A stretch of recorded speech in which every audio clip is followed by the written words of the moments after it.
Who am I to try to control anything in this world? For all, everything is connected, and by trying to control it, by viewing myself as the controlling operant, I'm defining myself as separate. And it's that state, that feeling of being separate, that is the causality of all suffering in this reality. It's what causes suffering to manifest subjectively. Now, I mention this, and what inspired this. Somebody recently asked me if I've heard of the letdown theory, or, pardon me, the let them theory. I want to let you down and say something wrong, make a mistake, right? That wouldn't be a letdown. You can't fundamentally make a mistake. The letdown theory. No, the let them theory. And I replied no. To which they said, basically, which that one word basically means they're about to say, their subjective interpretation of the theory summarization.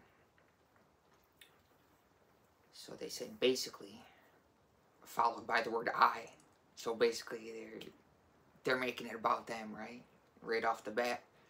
They said, well, I never thought I was controlling or micromanaging. ... To which they said a bunch of other stuff. And then this is how it ended. I just wanted to rhyme. Still making it about them. They said, so if I want to do something for somebody, I will. And if I don't, I won't. It's that simple. Now, I don't know if they realize that's being conditional. And it's not even so much what was said, not so much the content, the thought of what was said, but how they said it. How they said it carried a certain air of arrogance. And although I never heard of the let them theory, to me, they're missing the point entirely. Which they described, it's about letting go of control, but how they started and ended it started with the word I, viewing myself as the controlling operant, right? And ended it with a conditionality, with not allowing themselves, their intelligence, to be animated by the impersonal, the impartial presence, but to feel like their personal will is separate from it. That they, as the controlling operate, can condition it, can condition that unconditional love, which animates them at every single moment, which animates us at every single moment, which is basically like saying, I choose to love this, and I choose not to love that. And when one's actions are directed, dictated inwardly, subjectively, by that personal me, selectively, based on conditionality, right from memory, there is that sense of separateness from this reality, as opposed to connectedness.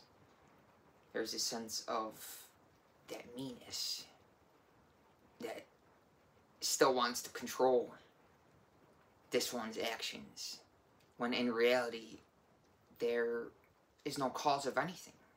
There is no inner, personal, separate me making anything happen in this manifestation. It's all arising automatically and spontaneously, simultaneously. There's no sequence in this universe. The only sequence is happening subjectively, is the witness. That's the only potential for sequence. Intrinsically, there's no sequence outwardly. It's all happening now. And although I may define myself in a subjective linear time track, in terms of this and that, in terms of the content,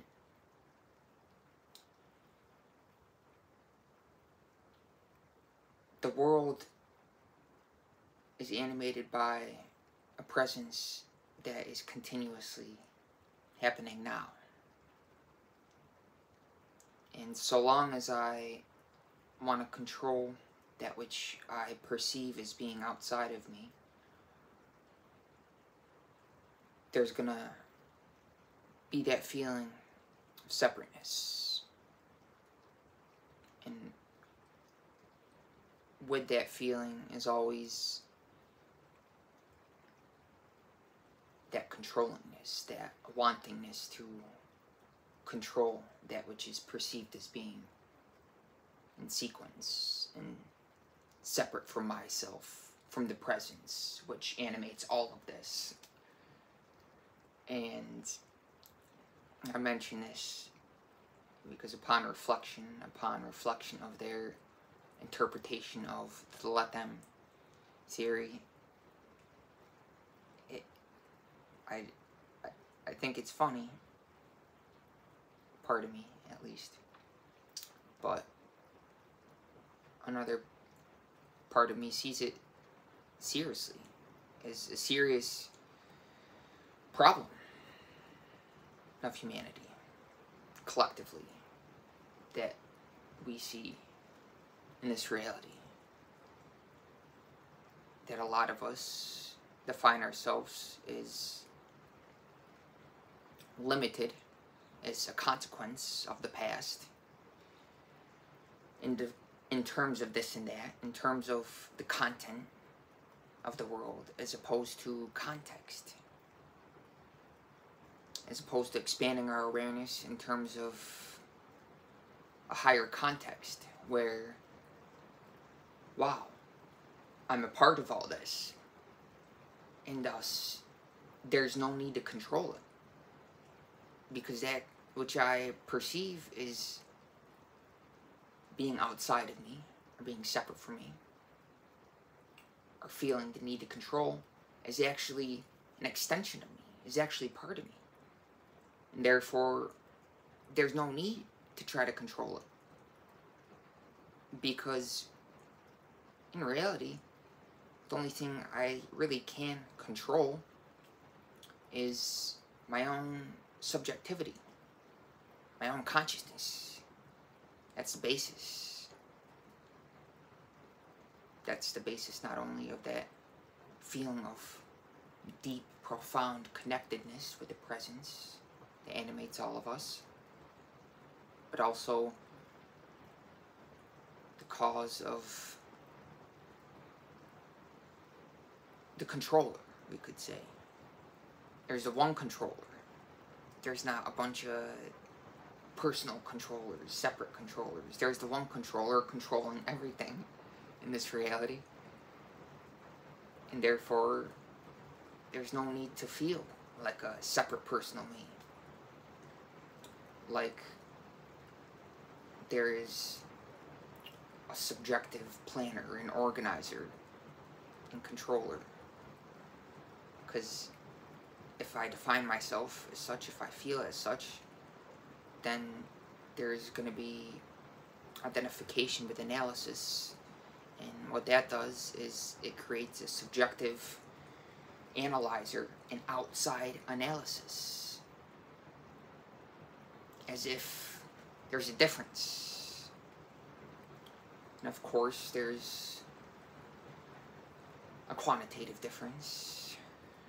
But there's no fundamental qualitative difference. We're all expressions of that self-same intelligence, the essence, the life essence, the essence of life.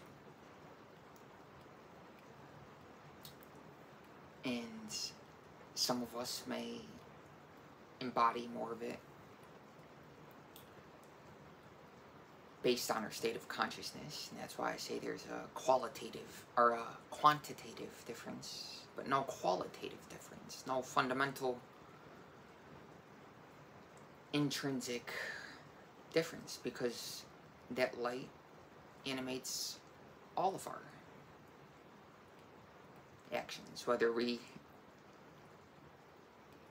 feel like we're the doer or not. Whether we define ourselves as the personal doer,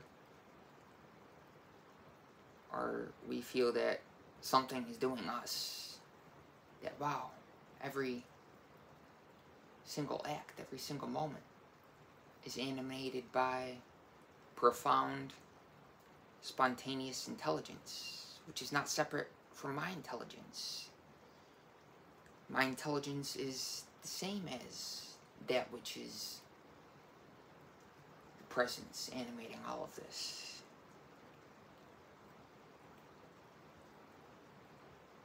You'd say that's unity consciousness.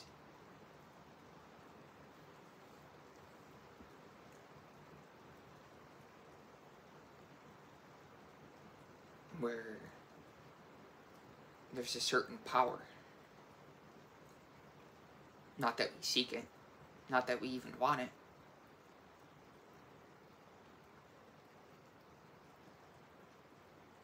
but it comes naturally.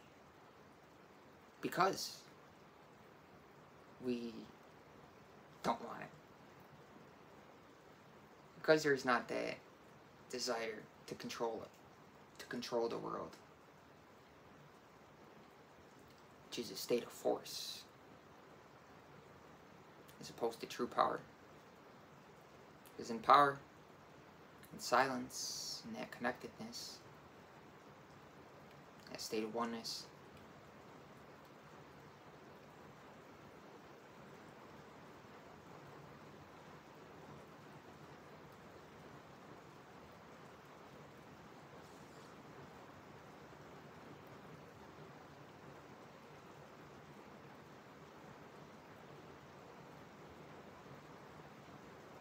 there's no forcing.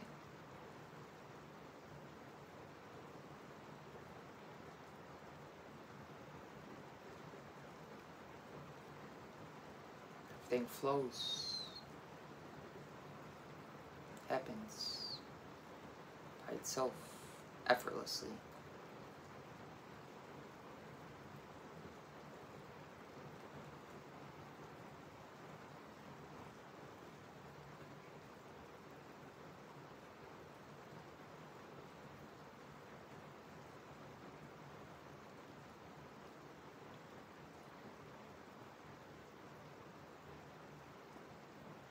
It's in that silence that we come in tune.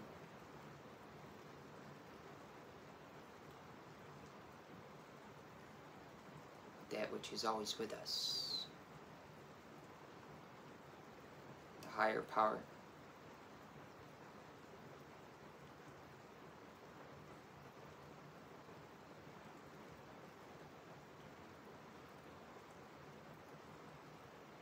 Which is not something that we have to seek, because we're already it. We're already one with it. If we define ourselves as separate, we miss it. If we try to control it, if we try to control the world around us, we miss it.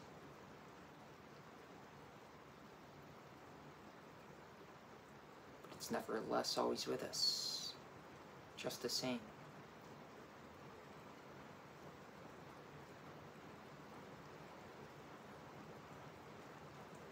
There's no personal me to try to tame.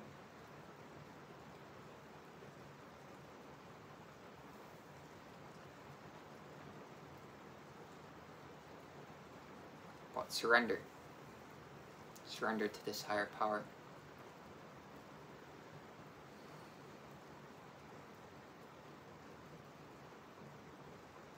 Simply close your eyes. Feel it. Feel the moment. When you realize fundamentally there's no need for anything. You're already it right now. It's what's beating your heart, breathing your lungs. You realize that no matter where you are, no matter who you are, no matter what you have or don't have, whatever you did today or have to do ahead of you,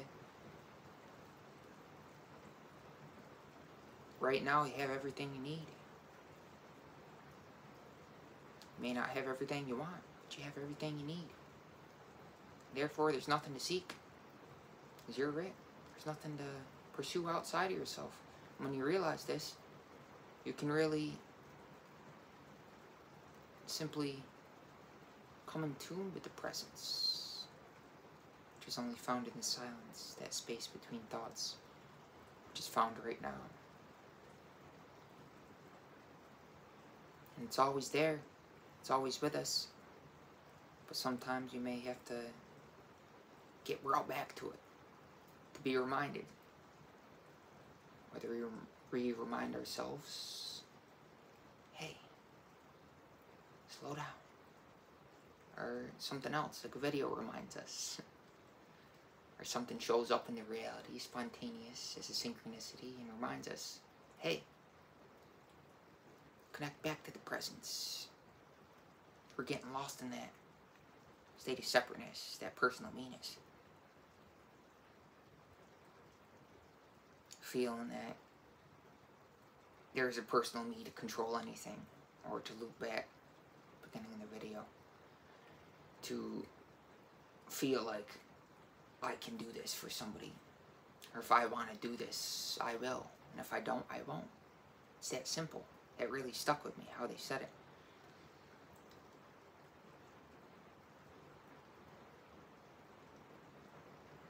Because it was very apparent that they're not acting out of the goodness of their heart. They're doing it because they feel that I'm doing this, that I choose to do this. And there's nothing wrong with that, right? We all have the power of choice, free will, and nobody has the right to impose or infringe on anybody else's free will. But to feel like choosing is separate from what is happening is not a state of inner freedom.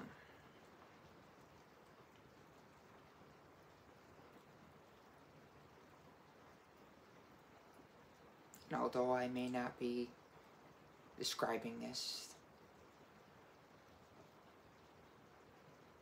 in a way that makes sense, I'm not trying to control it, it's just coming out of me. So pardon me if I'm speaking a little bit out of clarity.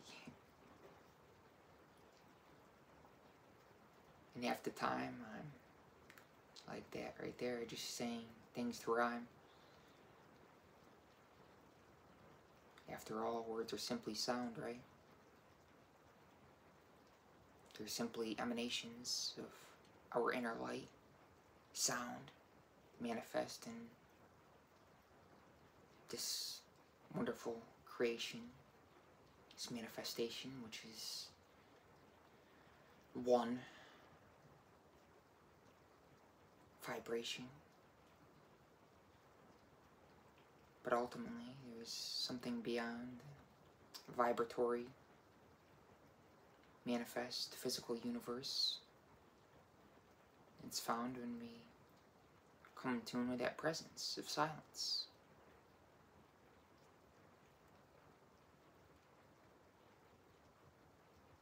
Something beyond the five sensory experience. But to get there, to get to that place within us, that space, just beyond space and beyond time, you have to go through back through subjectively, deeply. 5 sensory experience and disidentify with attachments, with identification with limitation, with content, with form, with objectivity. Realize that all reality is subjectivity, which allows us to go ever more deeply, inwardly, to discover that connection, that clear, open connection with the presence.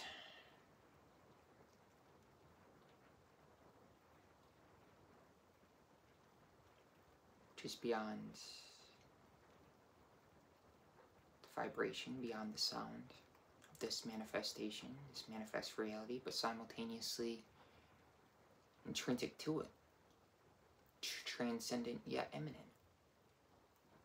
inherent within us, inborn, as an intelligence which is always with us, which always guides us,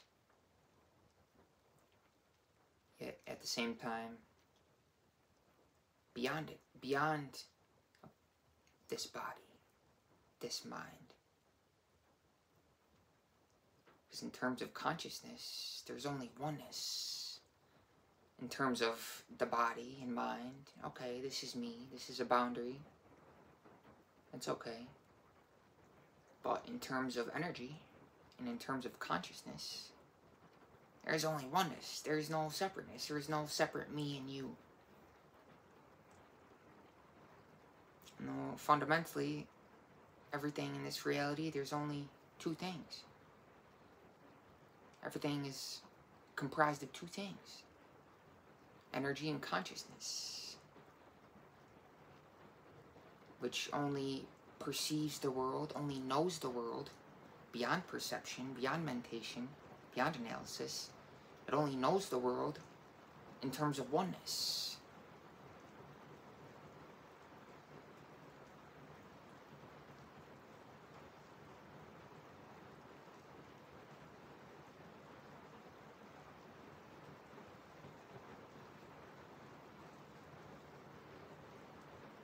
We can be aware of every single movement, every single breath, every single blink of the eye, the physical eyes.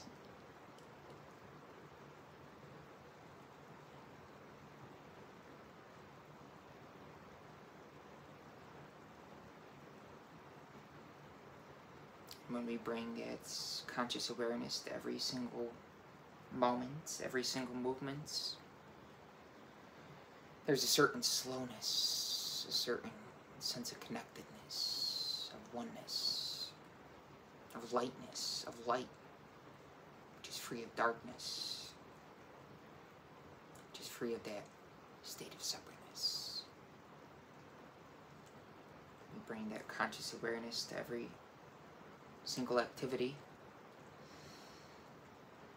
Naturally, as we do that continuously, consistently, it becomes natural, and there's a certain slowness, subjectively, so that if an impulse arises in the body, we can say no with clarity. We can say, no, this isn't for my highest good, nor anybody else's, instead of acting compulsively. You can say, no, I'm not run by this memory. This memory is not me, because there's a certain distance from what is me, what is my energy right now in a state of oneness. There's a certain distance between this feeling of connectedness and what is the past, what is memory. And of course, memories may arise in consciousness now, but there's no identification with them. There's no feeling that they're mine or me. And thus we're free. We're free to act as we please.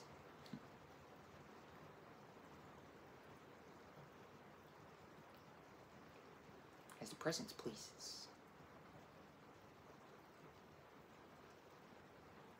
Not because I want to do this, and I don't want to do this, or that. But in a matter of fact, we're completely surrendered. Say, what do you want to do with me, Lord? I'm simply a vessel for you to animate, to move through. There's no personal me to dictate. To dictate what happens.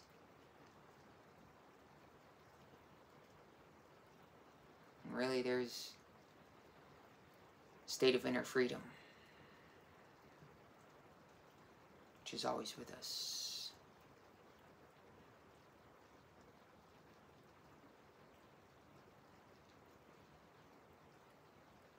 Whether our physical eyes are opened or closed.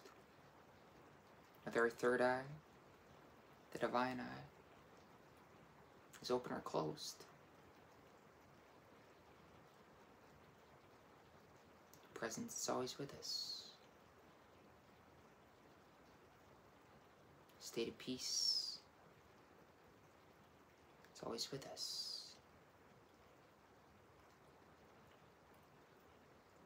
Sometimes we might just have to bring ourselves back to it. To realize the present moment. This is it. There's no person to feel separate.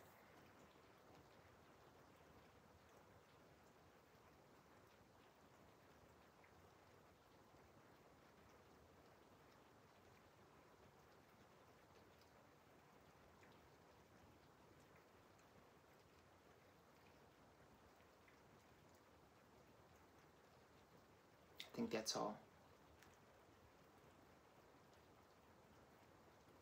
It's always interesting to see how these videos are gonna go, because although I had an idea which inspired me to make it, to begin the video with, what is said after that is always interesting to see, interesting to me, because it's unplanned, so it's, you know, anyways, let the divine hand move through you, the unseen hand, it moves to and through you, us, all around us. It's an effortless, joyous and spontaneous journey. It's a flow-based journey. It's a reflection. As outer, objective, is a reflection of your subjective, ideal attributes of life in mind now. You need not worry about the how.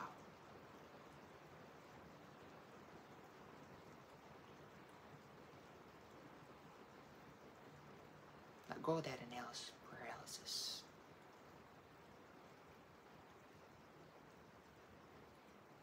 Identification with the thought process. Realize that you're the witness. That thoughts aren't really personal.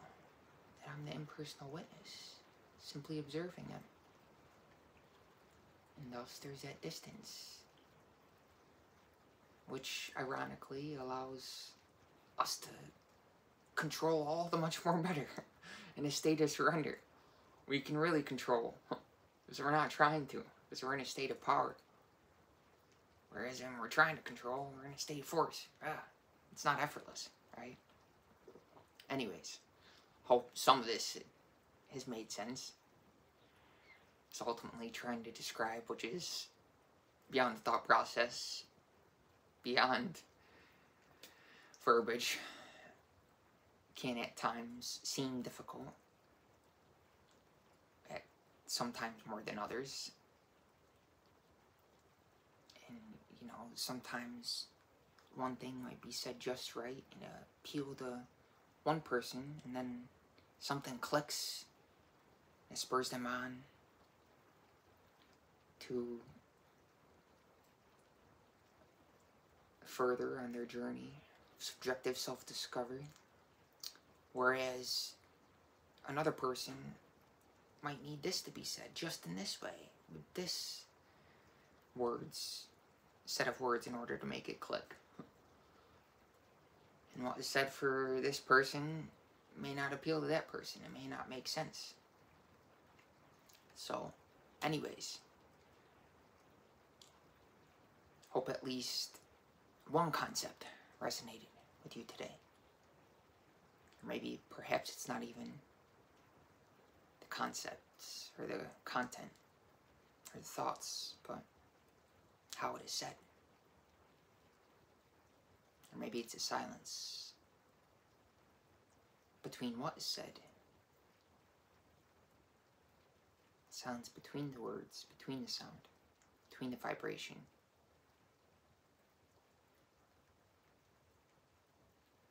Or perhaps you didn't even make it to this point. You clicked off the video because you weren't vibing with it. That's okay.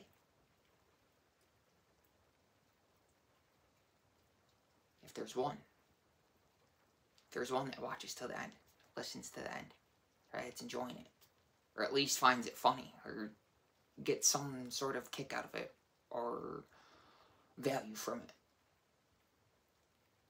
and it's not meant to serve as entertainment, but I know somebody's watching.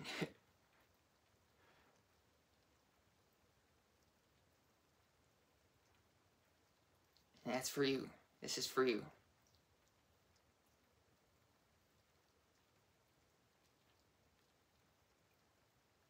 It's for all of us, really. For humanity. Because when you see things in an expanded context, no longer as a separate personal me, you define yourself in terms of context. There's no one to define themselves as the context. It's natural. It's continuous. It's a continuous context. Connectedness with all that is manifest. So you no longer see reality objectively in terms of this and that, in terms of this form and that form, and in terms of separateness. Because constantly in tune with the presence, which is that state of oneness, unity consciousness, which is really beyond language. For all our essence is transmitted through, is embedded in language.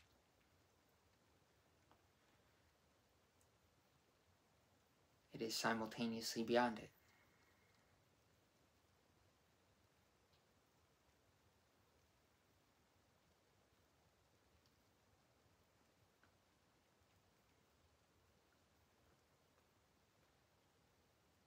Just put your hand on your heart. Feel it beat. To get in tune with it. To realize this moment.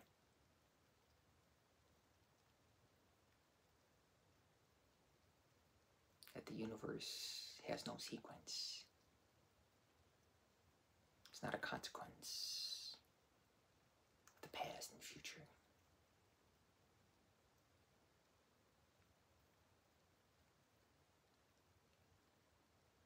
Just as you aren't.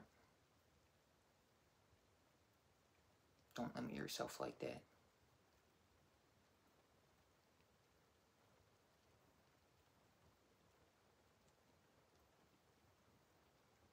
Your destiny is not dictated by what happened.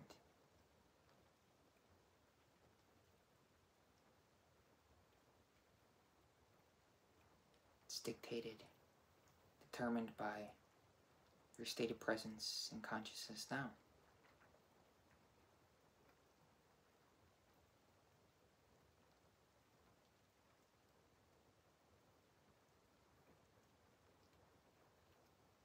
Your intent,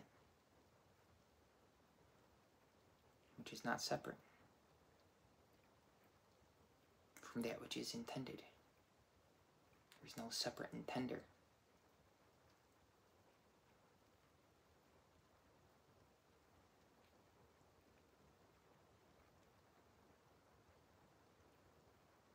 And thus your intention is powerful.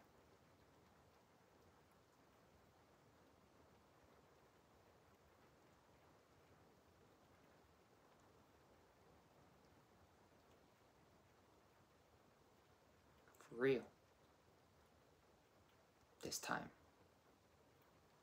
Now. I think that's it.